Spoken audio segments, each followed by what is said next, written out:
right, so Rafai asked me, what is the biggest difference between a 10K a month closer and a 20K a month closer? And I made this little visual here for you guys to understand what is the levers that you control as a commission-only sales rep. One of the biggest decisions you'll make is deciding which offer you're selling for. And once you decide that, that's going to determine what the sales process is, right? If it's a phone call sale, a video call, if it's a two-step close, is it an in-person, is it a webinar, essentially, like these determine how you're going to be working in a day-to-day basis. Usually, majority of companies do the VSL, video call, obviously, which also requires the highest skill set, okay? Versus like selling to buyer leads or selling on a webinar that does a lot of the heavy lifting, right? So picking the right offer is very important because it also determines what the price point you're selling. And if you have a 10% commission, but you're only getting, an offer that's 1K, you're going to make $100. Even at 20, 30%, that's like $300, not much.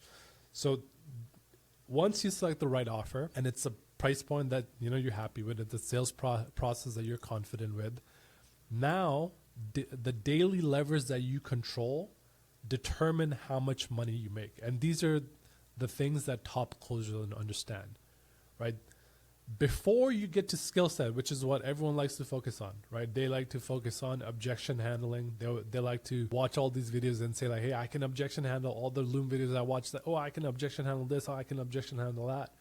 But at the end of the day, you have multiple different levers, right? Even like, again, offer is a big lever, price point is a big lever, sales process is a big lever. But then what is in your control every single day? It is your booking volume.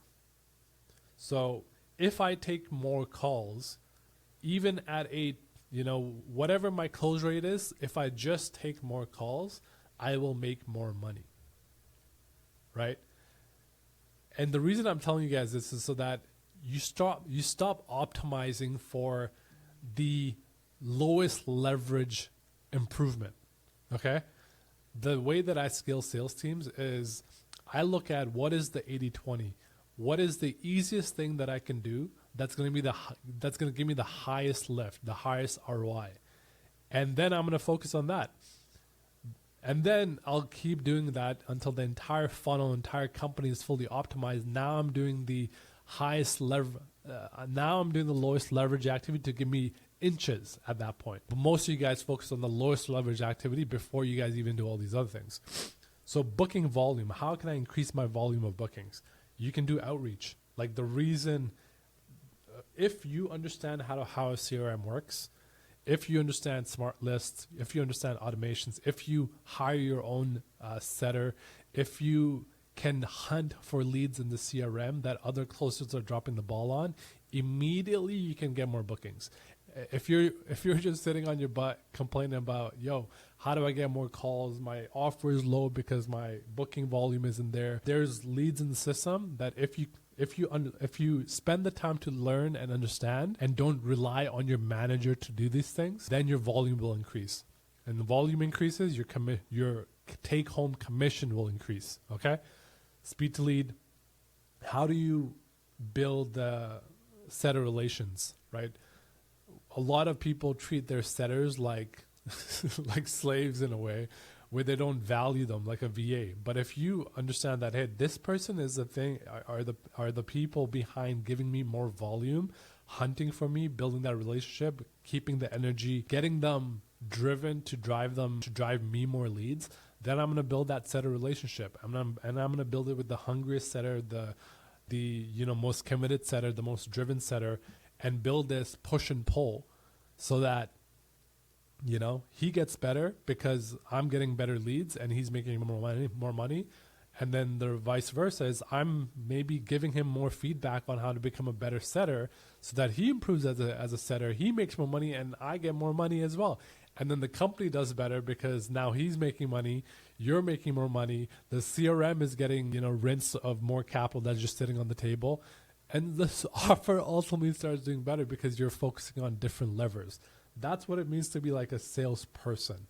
you are a revenue generator. If you are the bottleneck and you don't know how, if you don't understand how to remove these bottlenecks, then the company won't be able to most companies don't even know what a sales rep is supposed to do on a daily basis. And if most sales reps don't know what to do on a daily basis, that's why the offers that you guys are on aren't growing and they're dying, because that's what it comes down to. So booking volume, you increase that. Rebooking no-shows, recontacts, people that are in the nurture hot list, people that were warm but didn't buy. Get a setter to work and get yourself to work on it. App no bookings. All these leads, boom, increase your booking volume. Or you increase your availability. Simple. Work more hours, right? Or if the math is, if your offer isn't double booking and it's something that you can handle and you've built a system around this, then you can pitch the manager, hey, give me double bookings, because if our show rate is 50% and I only have one slot on that calendar, then if I get 2 slots in that hour, I have a 50% chance that one will show up. And so instead of taking 8 calls every day with 8-hour slots available, you're taking 16 calls available every day, right?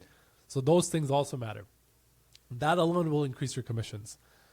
Then it's your actual efficiency. What is your cash per booking? Now this metric, once you know this metric, you can actually understand anything you need to know about how much you're going to make, how the company's doing, what leverage you can pull inside of your individual sales process as a rep.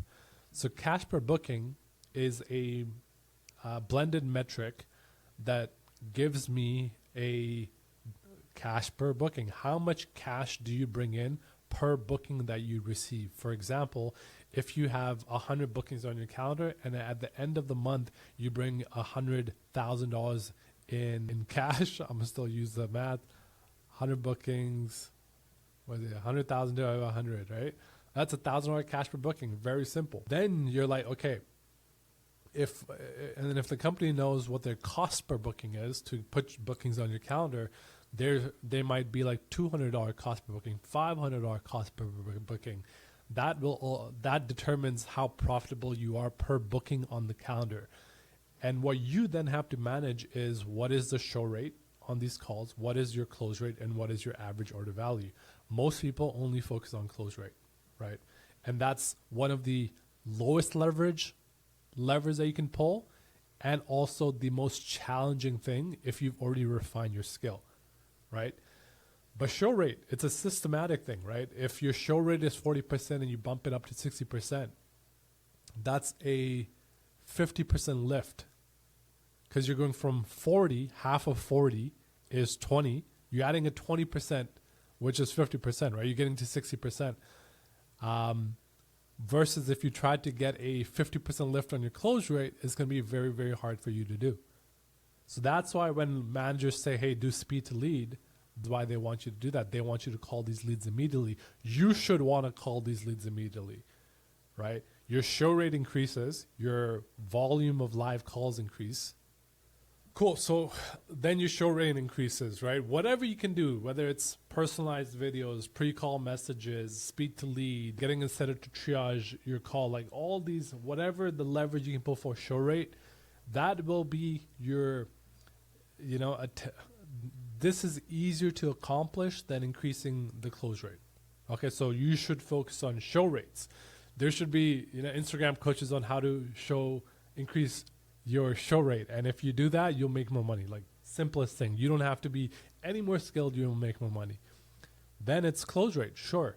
But even the close rate, like before we do that, we could increase our average order value. We could sell bigger ticket. We could collect more cash up front versus just going for this vanity metric that's close rate, which is the percentage of deals you've closed of the live calls you've spoken with.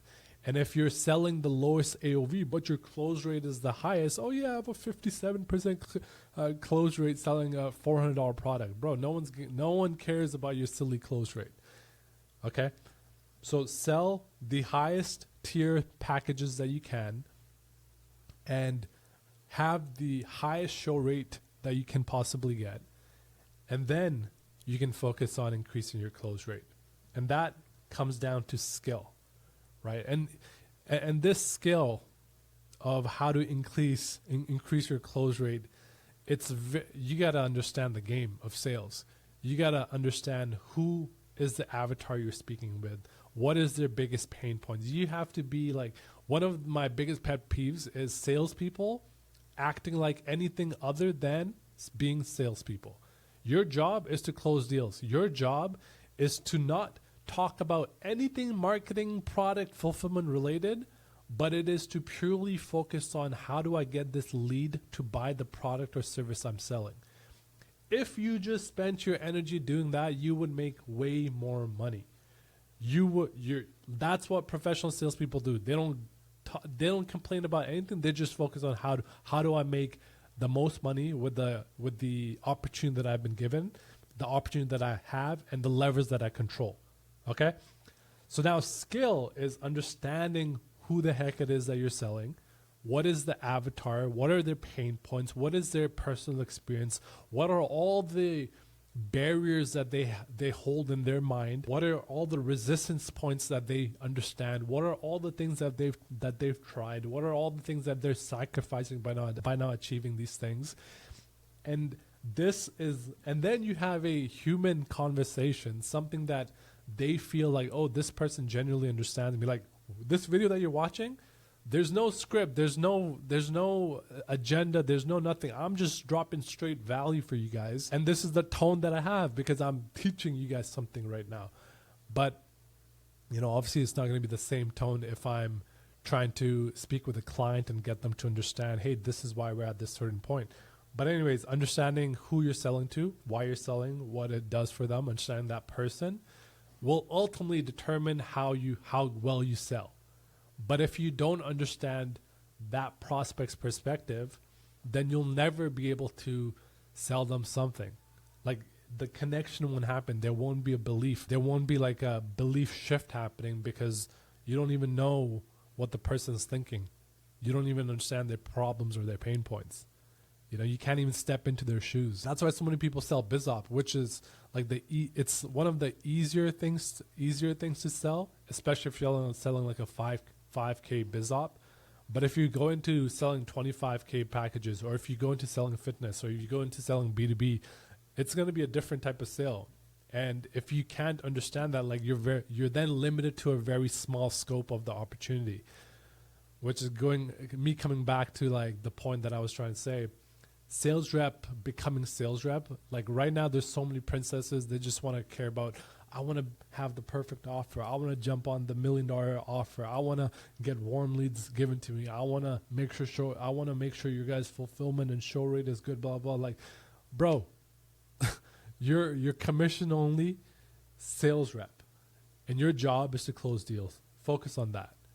If you guys focus on that, you guys focus on the levers that are in your control, then you'll become so good that there will be offer owners out there understand the skill level you bring to the table.